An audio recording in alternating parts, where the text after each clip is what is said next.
That brings us up to our college football game of the week. It is rivalry week here, and I think about everybody knows where I am going with this one. My game of the week. It's not just a game; it's the game, and Okay, somewhat I'm just gonna say you rigged the drawing tonight so you could get this game. I'm just calling it. I have no inside info. I'm just calling it. you can call what you want Ethan should if you work for the think. Big Ten with that investigating skills right there. Yeah, Yes, yes, I sure. should. Put Man, the And it Michigan wouldn't have guy on a mattered pitchfork, I have a and it cane. wouldn't have I have some mattered glasses to because make me look blind. I could be an official. especially in the Big Ten. you'd fit right in the Big Ten.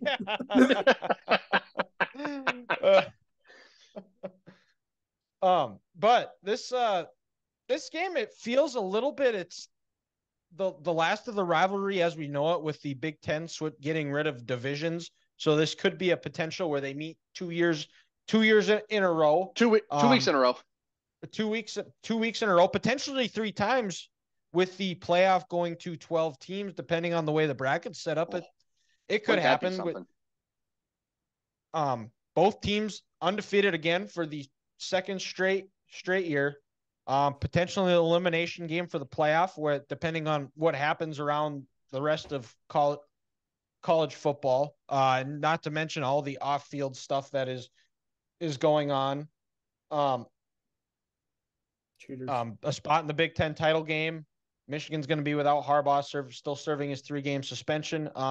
But in the end, this game's going to come down to, I think, two things, and something that what this game has always come down to in the past forever, and how this game is won. It's going to be red zone execution and who runs the ball best.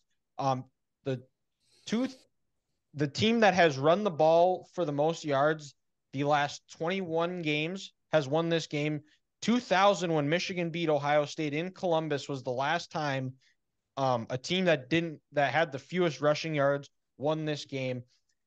And um and and the red zone execution part, it's going to be who comes away with touchdowns and who's going to settle for field goals. The last couple of years, Michigan's been able to find ways to get in the end zone, and the defense has held Ohio State to field goals. And Ohio State's defense this year, they've been a lot better. They've done a lot better job of not giving up the big play, which haunted them that first year under Jim Knowles.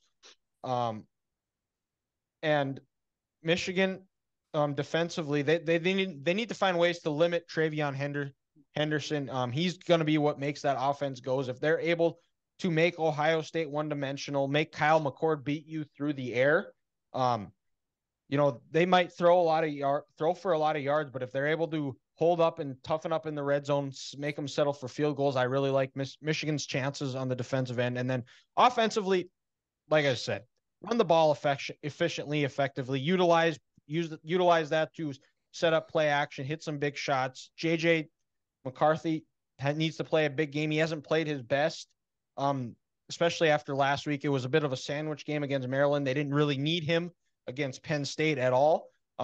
Maybe this was part of the plan of trying to keep him in the garage and letting him show up. I think they can also utilize him in the run game. He's been effective. He was effective last year in the run game. Picked up a big first down. Had a third and goal touchdown run that gave him a 2-possession lead to start the fourth quarter. But he doesn't need to force things. Take what they give him. Those big plays will come as the game wears on.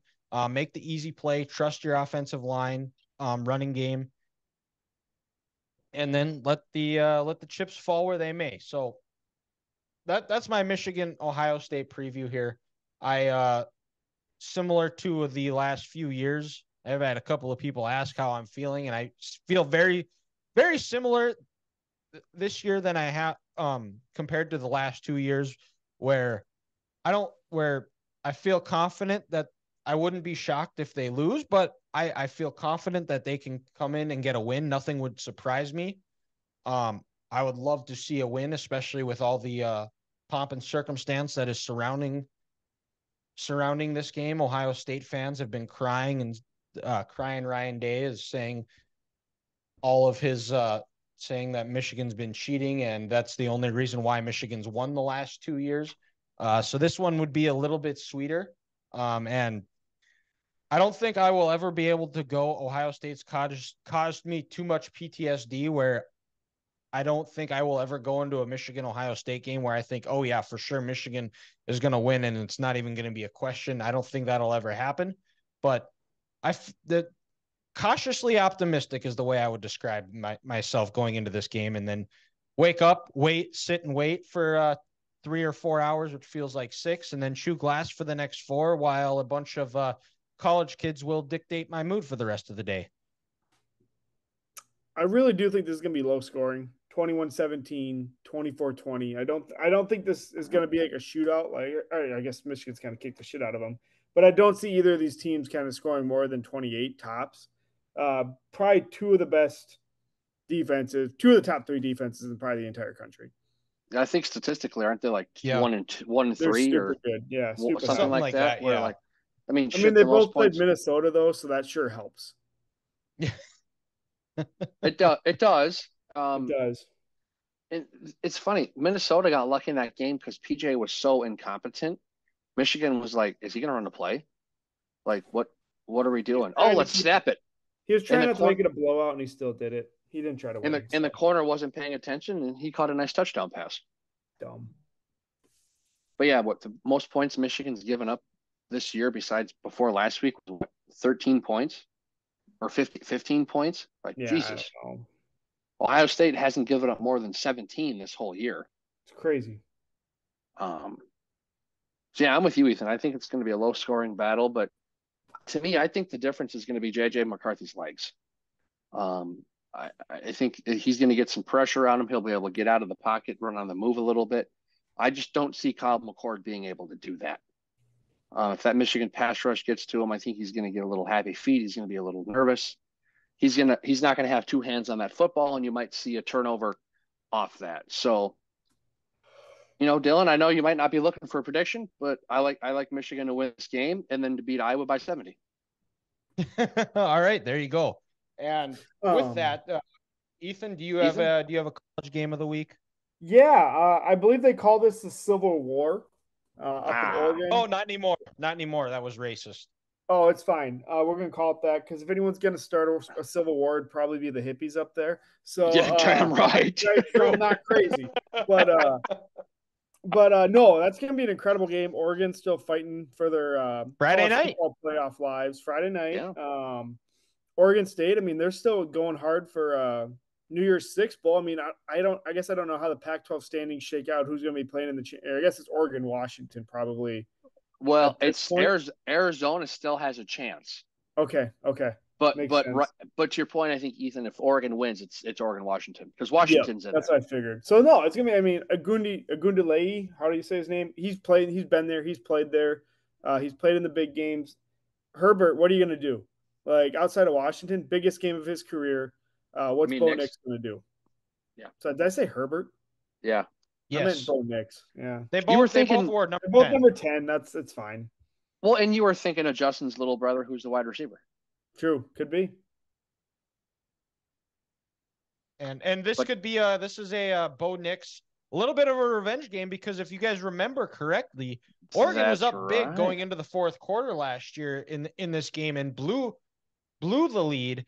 Bo Nix is the Heisman favorite right now. This is a Heisman moment opportunity for him to kind of seize that opportunity. He's going to have another one against Washington if they are able to pull this game out. Yeah, I right now Arizona's 6-2, Oregon's 7-1. So I wonder if Arizona wins and I think if Arizona wins and Oregon loses, I think Arizona gets in there because they didn't play this year. I was curious this morning. Yeah, no, they didn't. When I had Arizona as my team of the week, I was like, there's still an outside chance they could play Washington. This is in Eugene, correct? Yes. Yeah. Yep. Yeah. But yeah, and remember, guys, last year when Oregon lost this game, that's what put Utah in the Pac-12 title game. Because Oregon beat them, I believe, the week before. Yeah, so here's how this this is according to the Pac-12 Conference X page. Washington, they've clinched and they'll be the home team. Oregon needs to win over Oregon State, or an Arizona loss to Arizona State. Mm-hmm. Or Arizona needs to win versus Arizona State, and Oregon State needs to beat Oregon. So Oregon wins, they're in. Arizona needs to win and Oregon to lose, and they would be in the Pac-12 championship game. Okay. So that's how those scenarios play out. The Barrett Sallee had quite the tweet to explain the Big 12 tiebreaker scenario. So if Texas Tech beats Texas and TCU beats Oklahoma and this is just him continuing a tweet. The American Southwestern Division East Northern, and then Kansas State goes to the Big 12 championship game unless BYU can upset Oklahoma State and Kansas ties Cincinnati. Then UCF would play Houston and West Virginia in a blind choice round robin. And if no clear winner emerges from all this, a two-man sack race will be held on consecutive Sundays until a champion is crowned. Nothing beats a good sack race. I hope the Big 12 goes out like this. Like the Big 12 as we know with Texas and Oklahoma. That would be hilarious. Yeah. Grant, who do you got for your college football game of the week? So kind of just like Ethan, I have Iowa, another Nebraska? Oh God, no, not a chance. I honestly thought over about it. under of 26.5. I'm taking the under. Oh, absolutely. This is one of those games. It's an honorary under here.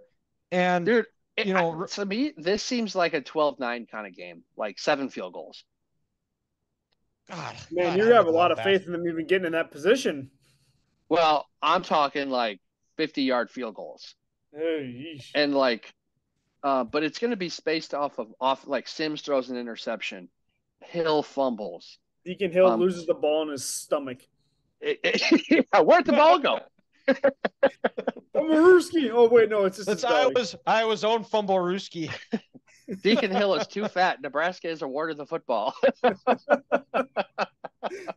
This is I think this game is a battle for who Mark Gronowski is the quarterback for next year, the South Dakota State quarterback. Hey, you do not let out Minnesota here.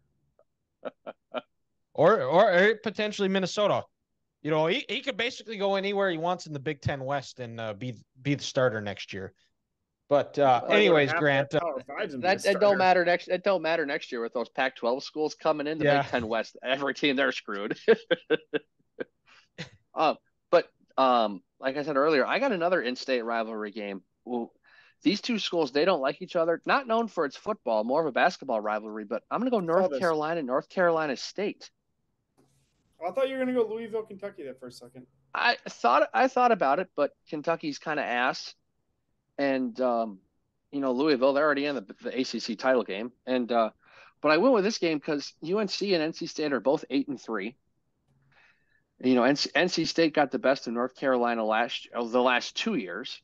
And I think it was either last year or the year before where they defeated them and Carolina lost an opportunity. No, it was 2 years ago where they lost an opportunity to go to the ACC title game. Based off Raleigh that. Or Durham?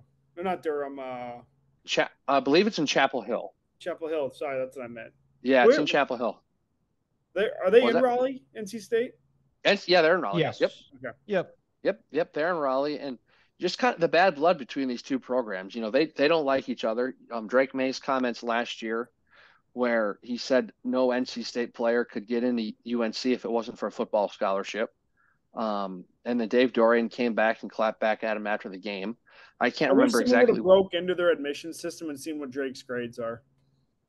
Well, it doesn't matter when you're taking African studies underwater basket weaving classes or at UNC. fake classes. Yeah, exactly. No, it don't matter anyway. The legacy of the school, anyways, you can get in for free. You can get in easy. That is true. But both teams are 8-3, trying to get that 9th win of the year. Anytime you have a rivalry game when you're only 20 miles apart, it's gonna mean something. And not only if you win this game, then you got an opportunity to get that 10th win of the year at your bowl game. Like I said, Dylan, it's a rivalry week, and anytime you can have a game inside your home state where you're only 20 miles apart on campus, it's going to be a great game. And If it's like these last 2 years games have been, this game's going to come down to the wire and it's going to be some crazy finish that makes no sense. It always trends that way. But And actually, rivalry Ethan, games, now that so I'm thinking anything about can it, happen. I think this game is actually in Raleigh.